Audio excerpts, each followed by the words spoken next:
Hi friends, ഇന്ന് ഞാൻ നല്ല അടിപൊളി ഒരു 4 മണി പലഹാരമാണ് കേട്ടോ ഉണ്ടാക്കുന്നത്. സാധാരണ നമ്മൾ സ്കൂളൊക്കെ വിട്ട് വരുന്ന സമയത്ത് അമ്മമാർ ഉണ്ടാക്കി വെക്കാറുള്ള അവൽ നനച്ചത്.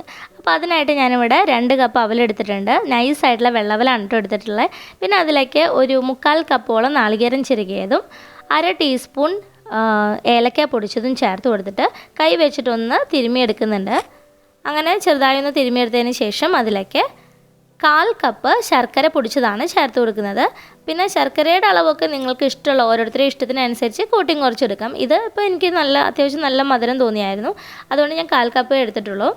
എന്നിട്ട് നന്നായിട്ട് കൈ വെച്ചിട്ട് നല്ലതുപോലെ കൂട്ടി തിരുമ്മിയെടുക്കണം. അപ്പോഴാണ് ആ അവലും അതുപോലെ നാളികേരത്തിൻ്റെ ആ ഒരു വെള്ള നനവിലിരുന്നിട്ട് വേണം നമ്മുടെ അവലൊക്കെ നല്ല സോഫ്റ്റായി കിട്ടാനും അതുപോലെ ശർക്കരയൊക്കെ അതിലേക്ക് നന്നായിട്ട് യോജിച്ച് കിട്ടാനും.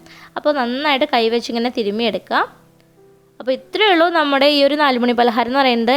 ഒട്ടുമിക്ക എല്ലാവരും ഉണ്ടാക്കിയിട്ടുള്ളതായിരിക്കാം, എന്നാൽ ഉണ്ടാക്കി ഇതുവരെ ട്രൈ ചെയ്യാത്തവരും ഒത്തിരിയേറെ ഉണ്ടായിരിക്കും. അപ്പോൾ നിങ്ങളൊന്ന് ട്രൈ ചെയ്ത് നോക്കുക. വളരെ ഈസി ആയിട്ട് ഇപ്പോൾ നമ്മൾ 4 മണിക്ക് ചായക്ക് വേറെ ഒന്നുമില്ല, പലഹാരമൊന്നും ഉണ്ടാക്കിയിട്ടില്ല എന്നുണ്ടെങ്കിൽ എളുപ്പത്തിൽ ടപ്പേന്ന് വെച്ചിട്ട് ഉണ്ടാക്കിയെടുക്കാൻ പറ്റുന്ന ഒരു പലഹാരമാണ് കേട്ടോ ഇത്.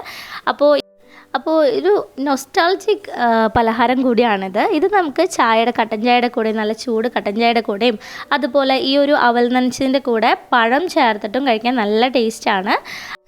ഈ ഒരു അവൽ നനച്ചതെന്ന് പറയുന്നത് നമുക്ക് നൈസായിട്ടുള്ള വെള്ളവൽ വെച്ചിട്ട് മാത്രമല്ല, നമുക്ക് ആ ഒരു ചുവപ്പ് അവൽ വെച്ചിട്ടും ഉണ്ടാക്കിയെടുക്കാവുന്നതാണ് കേട്ടോ. അപ്പോൾ എനിക്ക് കൂടുതലും ഈ ഒരു വെള്ളവൽ വെച്ചിട്ടുണ്ടാക്കുന്നതാണ് കൂടുതൽ ഇഷ്ടം. അപ്പോൾ നിങ്ങളൊന്ന് ട്രൈ ചെയ്ത് നോക്കുക.